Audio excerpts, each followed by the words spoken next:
Près de 1000 jeunes seront bientôt formés en énergie renouvelable sur l'étendue du territoire national. Il est question d'aider le Cameroun à effectuer une réelle transition énergétique. C'est le sens à donner à ce partenariat naissant entre le ministère de la Jeunesse et de l'Éducation civique et une structure tenue par un jeune Camerounais. C'est d'ailleurs ce jeune qui est l'invité du Plus de Camag ce jour. Eric Ngegim répond aux questions de Sylvain Yagman. Eric Ngegim, directeur de l'Institut supérieur Afrique Énergie Nouvelle, vous parlez d'énergie renouvelable. Bienvenue dans ce studio. Merci de m'avoir invité. Alors, vous travaillez avec des centres multifonctionnels de promotion des jeunes pour vous former ces jeunes-là, ces jeunes de ces centres-là à pouvoir parler le langage de l'énergie renouvelable. Est-ce qu'on peut établir un lien entre la Semaine mondiale de l'argent et la formation que vous offrez à ces jeunes? Oui, tout à fait.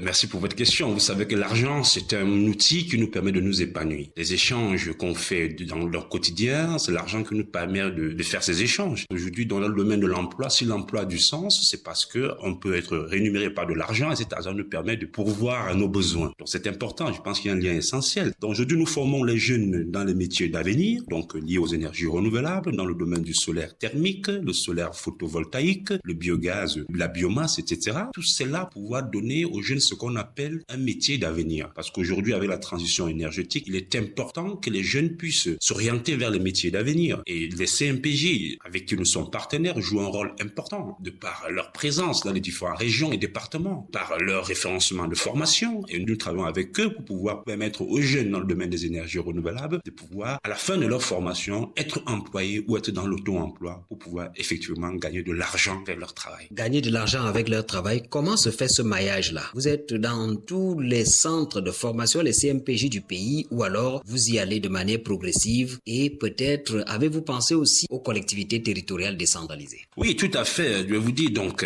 nous avons signé une convention il y a à peu près quelques mois entre le ministère de la Jeunesse et l'Institut supérieur Afrique Énergie Nouvelle, dont je suis le directeur, qui permet dans cette convention de former 1000 jeunes par an dans le domaine des énergies renouvelables à raison de 100 jeunes par région. Le ministre a souhaité que cela soit diversifié sur l'ensemble du territoire, bien évidemment parce que si on veut réussir la transition énergétique, il faudrait qu'un jeune formé dans son arrondissement ou son département puisse avoir la technologie nécessaire. En fait, ce n'est que les dépannages, la maintenance. Parce que comme tout autre équipement, il faut de la maintenance, il faut du dépannage. Et là, il faut un jeune de proximité. C'est d'où les CMPJ nous accompagnent dans cette démarche de par leur présence sur l'ensemble du territoire. Voilà, donc aujourd'hui, comme dans nos formations, l'auto-emploi ou l'emploi immédiat est de marque et de mise, les jeunes qui sont orientés vers l'auto-emploi peuvent également s'occuper de tous les projets que nous réalisons sur l'ensemble du territoire, pour garantir la pérennisation de l'électrification et de l'électricité de manière permanente pour endiguer ce qu'on appelle le délestage et la question du non-accès à l'énergie. Vous parlez de transition énergétique, qu'est-ce que vous y mettez? La transition énergétique, c'est un mot qui a tout son sens et qui concerne surtout la jeunesse, voyez-vous. La transition énergétique, c'est le passage des énergies fossiles, c'est-à-dire le pétrole, le gaz et le charbon, aux énergies renouvelables, c'est-à-dire le solaire, l'éolien, la géothermie, une nouvelle forme de production d'énergie qui est tout à fait pérenne en protégeant l'environnement, c'est-à-dire en émettant moins de gaz à effet de serre. Les énergies fossiles qui sont le pétrole, le gaz, produisent beaucoup de gaz à effet de serre qui pourront faire disparaître à terme l'humanité, alors que les énergies renouvelables, qui sont des énergies propres, décarbonées, qui ne produisent pas de gaz à effet de serre, tout en assurant toujours l'énergie à la prise pour permettre à l'homme de faire ses activités, est l'élément clé aujourd'hui. Et la vision du gouvernement tout entier, notamment à travers le ministre de la Jeunesse qui a encouragé cette formation qu'ils sont en train de faire, et de pouvoir aussi indiquer la question du délestage qui taraude de l'esprit de tous les Camerounais aujourd'hui. Vous avez quel message à l'endroit des jeunes?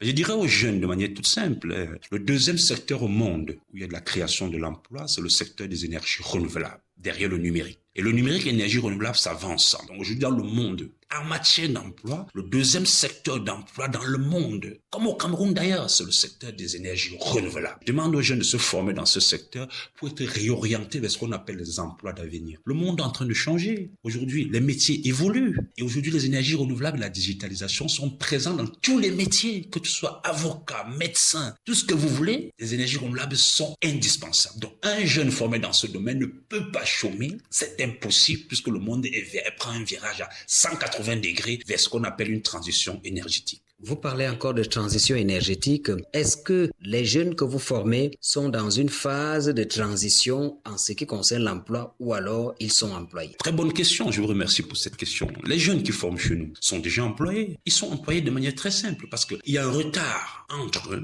le monde et l'activité humaine. Parce que l'activité humaine est responsable du dérèglement climatique. Ce dérèglement climatique est solutionné par les métiers d'avenir. Donc cette transition énergétique est la réponse par rapport au dérèglement climatique dont l'homme a créé. Ça veut dire qu'aujourd'hui, l'homme court derrière pour réparer ce préjudice qu'il a lui-même créé. Donc les jeunes qui se forment aujourd'hui, on a besoin d'eux pour réussir cette transition dont l'homme est contraint de la mener aujourd'hui s'il veut continuer à exister. Ils sont déjà employés. Prends le cas d'aujourd'hui. Je suis incapable de couvrir tout le Cameroun, du nord au sud, de l'est à l'ouest. J'étais à la fois promote, j'ai vu défiler devant mon stand tous les maires des régions qui ne demandent que des projets. Et si je n'ai pas les jeunes suffisamment formés et répartis sur l'ensemble du territoire, je suis incapable, c'est impossible pour nous de pouvoir couvrir tous ces projets. J'ai un carnet de commandes rempli, dont je n'arrive pas à honorer. Je ne sais pas qui je vais envoyer. Je ne sais pas qui va assurer la maintenance. Donc c'est des questions cruciales. Le matériel est là, nous avons tout, mais on est incapable de réaliser parce qu'il faut garantir aux clients. Il faut quel profil pour être formé?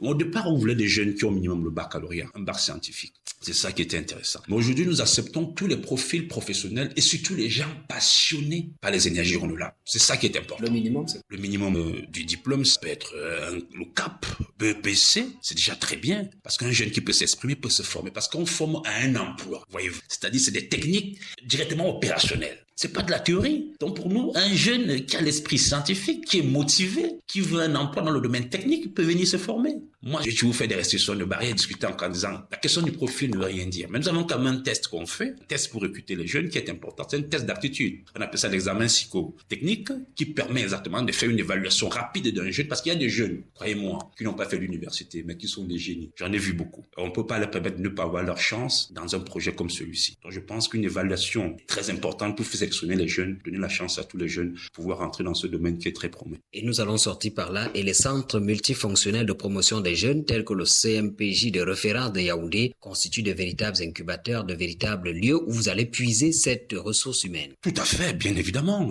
D'ailleurs, le responsable du CMPJ multifonctionnel de Yaoundé qui dit, je tiens un grand chapeau, je dis merci, qui a vraiment accepté, qui nous accompagne dans ce projet, qui a, je vais dire, une base de données énorme. Et c'est indispensable. Et je les apprécie parce que dans la base de données, tu es rangé par catégorie, tu es bien sélectionné en fonction des compétences, en fonction de l'âge, en fonction du sexe. Et tout ça, ça nous a rendu très facile l'implémentation de ce projet d'avenir qui est la transition énergétique des jeunes, des métiers classiques vers les métiers d'avenir liés aux énergies renouvelables. Des attentes toutes particulières en termes d'utilisation de l'argent. Il faut l'utiliser à bon escient aux jeunes qui travaillent. Ben oui, vous savez, l'argent, c'est un outil qui permet de s'émanciper. On ne peut pas jouer avec l'argent. L'argent, il faut l'utiliser à bon escient. Si on joue avec l'argent, l'argent joue avec toi. L'argent, il faut le prendre très au sérieux. C'est un outil qui permet des échanges. Quand on l'utilise de manière rationnelle, de manière sérieuse, on a aussi des résultats rationnels et sérieux. Si on joue avec l'argent, on tend plutôt vers l'échec que du succès. Eric Ngegim, directeur de l'Institut supérieur Afrique Nouvelle Énergie, vous formez les jeunes en énergie renouvelable.